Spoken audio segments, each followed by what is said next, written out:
I am sick and tired of it.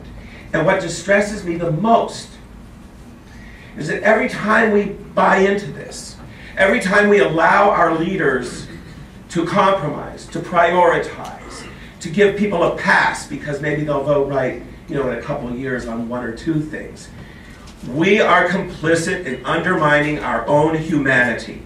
A free and equal people would not tolerate it, would never accept it. So what I'm trying to do with this march, what our incredible team of volunteers from all across this country are trying to do, is first and foremost to change you, to reach your hearts, and tell you that you are equal. That's right.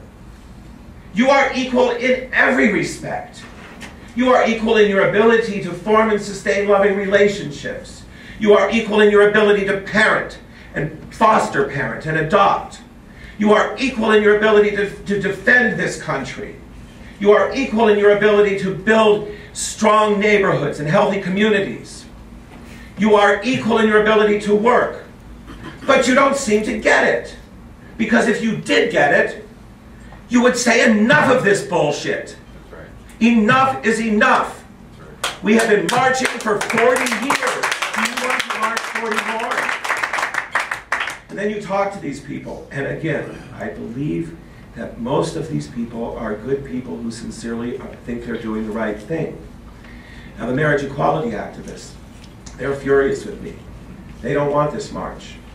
And I should also say that with the exception of GLAD, the Gay Lesbian Alliance Against Defamation, every major national organization in this country has tried to stop the march. But they have failed. And we are going forward, and now they're endorsing it. We look at the court challenge to Proposition 8. Ted Olson, David Boies, historic team, going to take this to the U.S. Supreme Court. We're going to be there in 18 months. And what happened? The leadership of every national gay and lesbian organization in this country tried to stop it. Then when they found out we'd already banked the $7 million necessary to do this work, all of a sudden they wanted to be part of it. Yeah. Why? So they could send out fundraising letters for a campaign we've already paid for? You've got all these little turf warriors.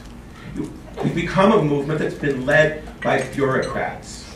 And I use the word non-pejoratively. There is a place in the world for bureaucrats, for administrators, for philanthropists, for fundraisers. But that place is not as leaders of a social movement. And to be honest with you, I think some of these people would not recognize a social movement if it was burning down their house. So I am very angry.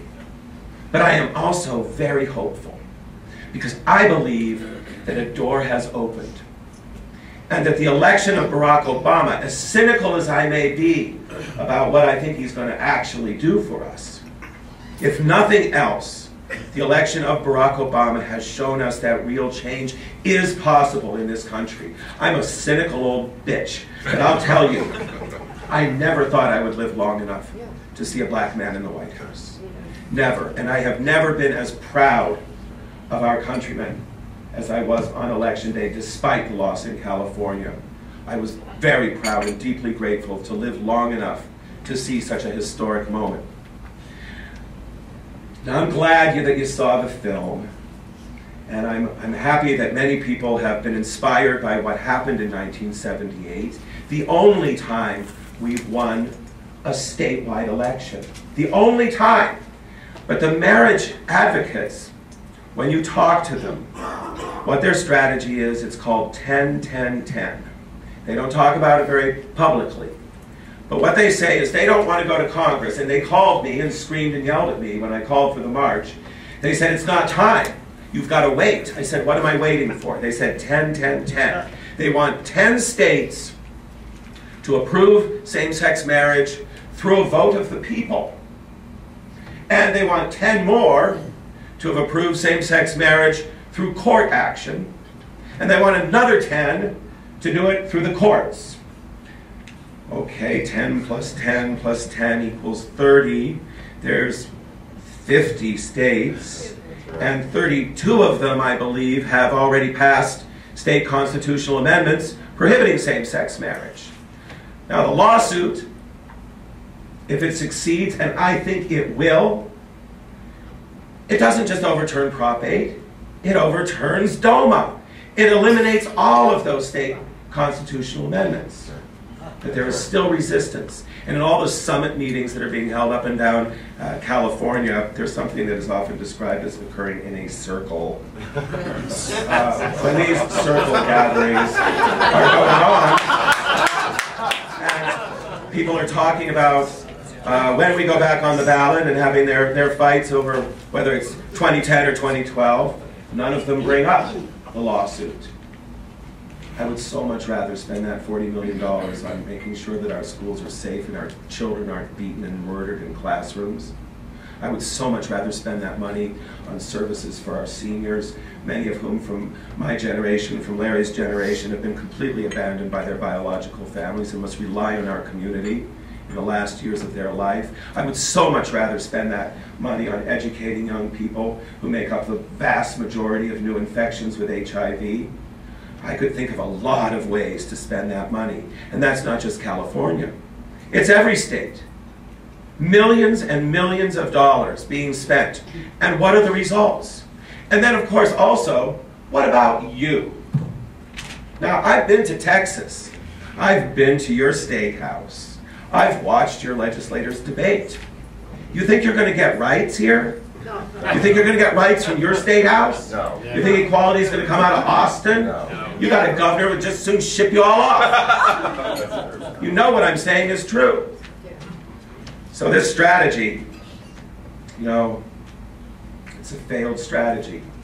And even those people in Massachusetts and Iowa and the other states that have passed marriage equality, are they equal? Of course not. They're still second-class citizens. So, will we be angry when we march, Larry? Well, I am. I am very angry. And I think it's time to make the most of this window of opportunity. The door has opened. It is going to swing shut very quickly. We need to kick that door open. We need to march through it and demand full equality. We have only one demand for this march. We seek nothing more, nothing less than equal protection under the law in all matters governed by civil law in all 50 states, and we want it now.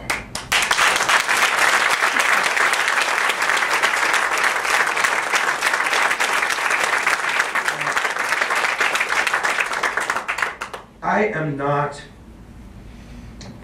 stoned. I am not a dreamer. I am not living in some other planet. I live and work in the real world. I work for a labor union. My job is to work mostly with immigrant communities to build alliances between the labor movement and the gay movement. My work is grounded in the day-to-day existence of working class people who are struggling to feed and educate their children and keep their homes and to survive these difficult economic times. I am not a dreamer.